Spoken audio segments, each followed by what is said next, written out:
The book of Ezekiel contains a description of a person known as the King of Tyre. Despite the fact that the King of Tyre was a real historical figure, the Bible's account of him seems to go well beyond this human leader. Though Ezekiel was speaking about the real King of Tyre at the time, he seemed to shift into the distant past with an account of Satan's first fall.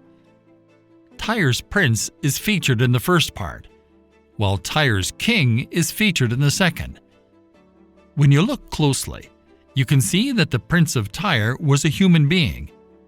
Even though he claimed to be a god, he was clearly a human.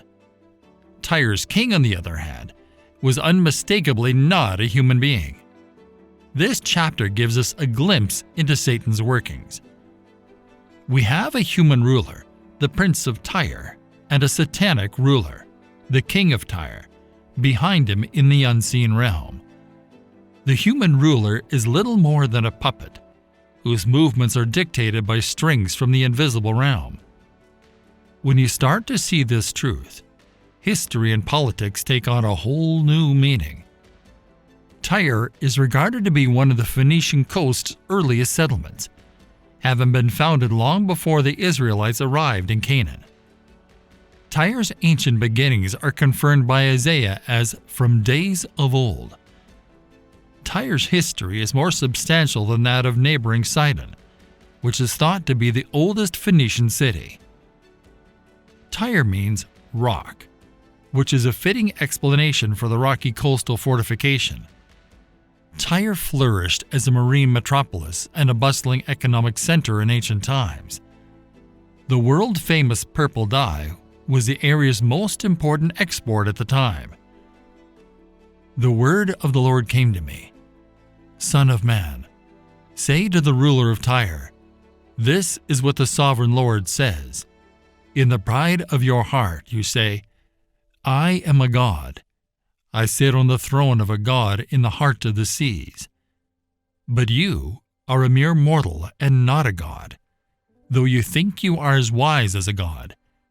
Are you wiser than Daniel? Is no secret hidden from you? By your wisdom and understanding you have gained wealth for yourself and amassed gold and silver in your treasuries. By your great skill in trading you have increased your wealth, and because of your wealth your heart has grown proud. Therefore this is what the sovereign Lord says. Because you think you are wise as a god, I am going to bring foreigners against you, the most ruthless of nations. They will draw their swords against your beauty and wisdom, and pierce your shining splendor. They will bring you down to the pit, and you will die a violent death in the heart of the seas. Will you then say, I am a god, in the presence of those who kill you? You will be but a mortal, not a god, in the hands of those who slay you. You will die the death of the uncircumcised at the hands of foreigners. I have spoken, declares the sovereign Lord. Ezekiel chapter 28, verses 1 to 10. We find, to no surprise, that the leader of this proud city was a proud king who said, I am a god. God's rebuttal was, Yet you are a man and not a god, though you have regarded your heart as that of a god. Because he had amassed so much wealth for his realm through remarkable trading skill, this king thought he was wiser than Daniel. But God had a very ungodly end in store for this haughty monarch. The city's monarch, like the people of Tyre, would be dragged down to the pit when the city fell, and he, like all of God's enemies, would die the death of the uncircumcised. The word of the Lord came to me, Son of man, take up a lament concerning the king of Tyre and say to him, This is what the sovereign Lord says. You were the seal of perfection, full of wisdom and perfect in beauty. You were in Eden, the garden of God. Every precious stone adorned you, carnelian, chrysolite, and emerald, topaz, onyx, and jasper, lapis lazuli, turquoise, and beryl. Your settings and mountings were made of gold. On the day you were created they were prepared. Ezekiel chapter 28, verses 11 to 13. The fourth and last oracle against the king of Tyre has been the focus of much attention from commentators. Many people believe that Ezekiel chapter 28 goes beyond the king of Tyre and addresses Satan himself. Indeed, the assertions of chapter 28 verses 12 to 19 cannot be applied to just any human ruler, let alone one whom God has just condemned as a mere man with divine pretensions. The power behind this ruler, then, is the one we're introduced to in these words. This being is Lucifer, who became Satan after rebelling against God in heaven. He was full of intelligence and flawless beauty. He was in God's presence in Eden. You were anointed as a guardian cherub, for so I ordained you. You were on the holy mount of God. You walked among the fiery stones. You were blameless in your ways from the day you were created, till wickedness was found in you. Ezekiel chapter 28, verses 14 and 15. Also, Satan wasn't just any angel. He was the highest of God's created beings, an appointed guardian cherub. Lucifer was right in the middle of God's fire. As the highest-ranking angel, he stood in God's presence. He was tasked with leading the entire angelic army in Yahweh's worship and duty. So where did this elevated angel's depravity come from? Because God granted this flawless being the freedom to choose whether or not to serve him, rather than being forced to. God would not compel Lucifer to worship him, because he prefers willing worship. Lucifer chose to rebel against God and attempted to steal his authority. Because of his hubris, he was ejected from heaven and thrown down to the ground as a result of his rebellion. As a result of his rebellion, he was expelled, in disgrace from heaven and thrown down to the earth because of his pride. One day he will be judged and thrown into the lake of fire and sulfur, tormented day and night forever. Revelation chapter 20, verse 10.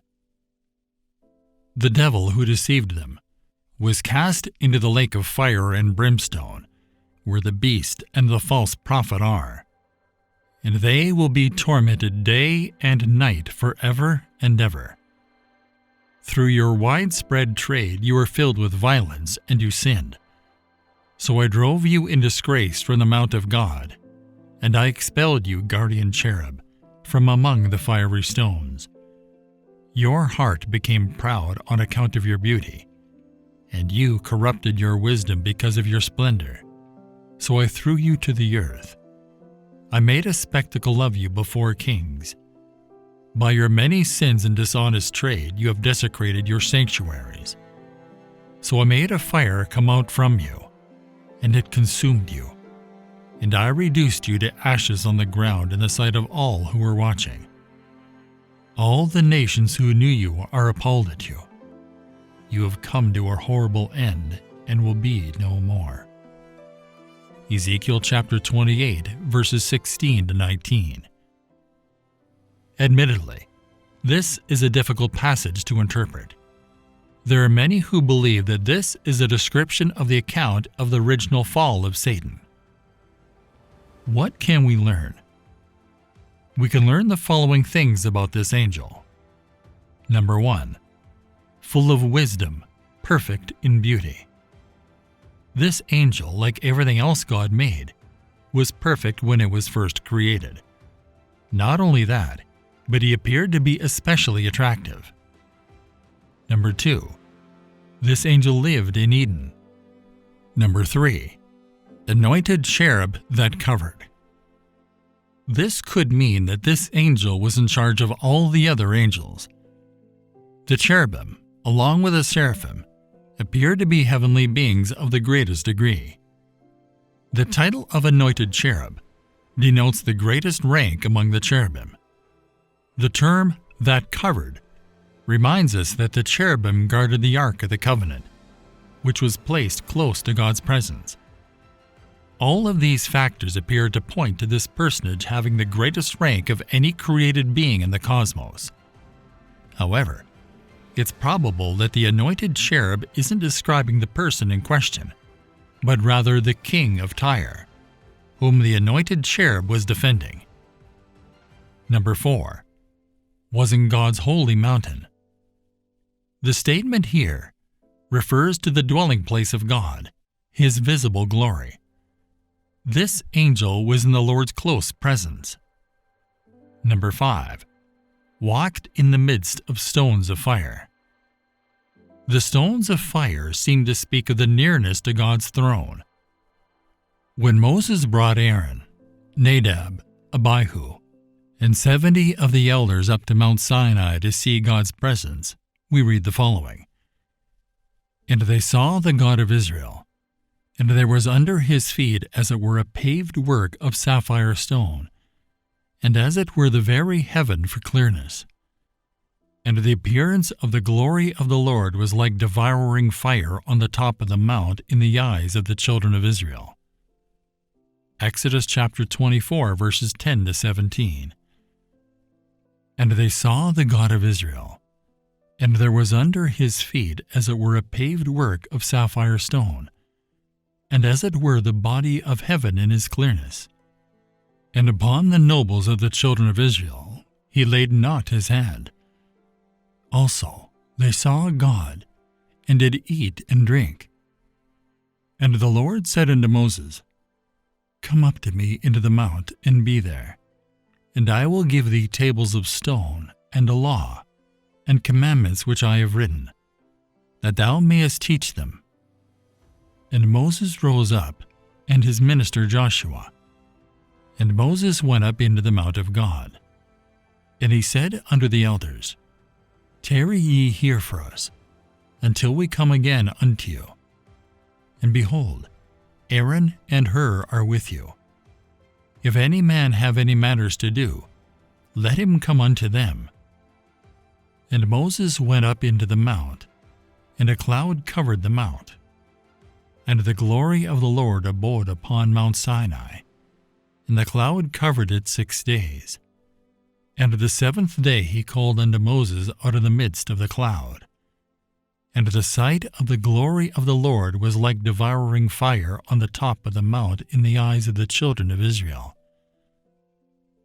This description could be the same as the stones of fire in Ezekiel.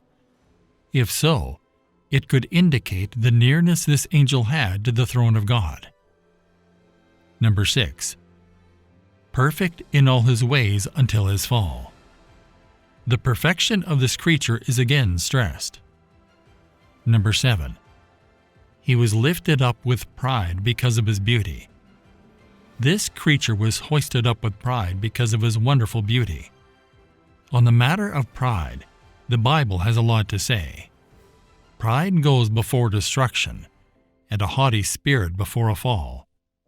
Proverbs chapter 16, verse 18.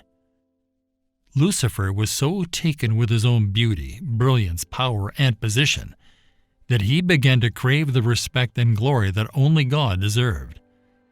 This pride reflects the beginning of sin in the universe. It is significant that the wording used to describe this fits other Bible passages that speak about Satan. For example, the 5 I wills in Isaiah chapter 14 indicate an element of pride, which was also evidenced in Ezekiel chapter 28, verse 17. Your heart was lifted up because of your beauty. You corrupted your wisdom for the sake of your splendor. I cast you to the ground. I laid you before kings, that they might gaze at you. Number 8. His wisdom was corrupted because of his brightness. The great wisdom of this personage had now been corrupted. It was obviously insane to believe that the creature could defeat the Creator. Number 10. He was thrown out of the mountain of God. Luke chapter 10, verse 18. And he said unto them, I beheld Satan as lightning fall from heaven. Number 10. His position was degraded when he sinned. This angel would no longer be able to hold such a high position. He will never be referred to as the anointed cherub or any other title he once possessed. Number 11. He became an enemy of humanity. This angel is now known as Satan, humanity's adversary and foe.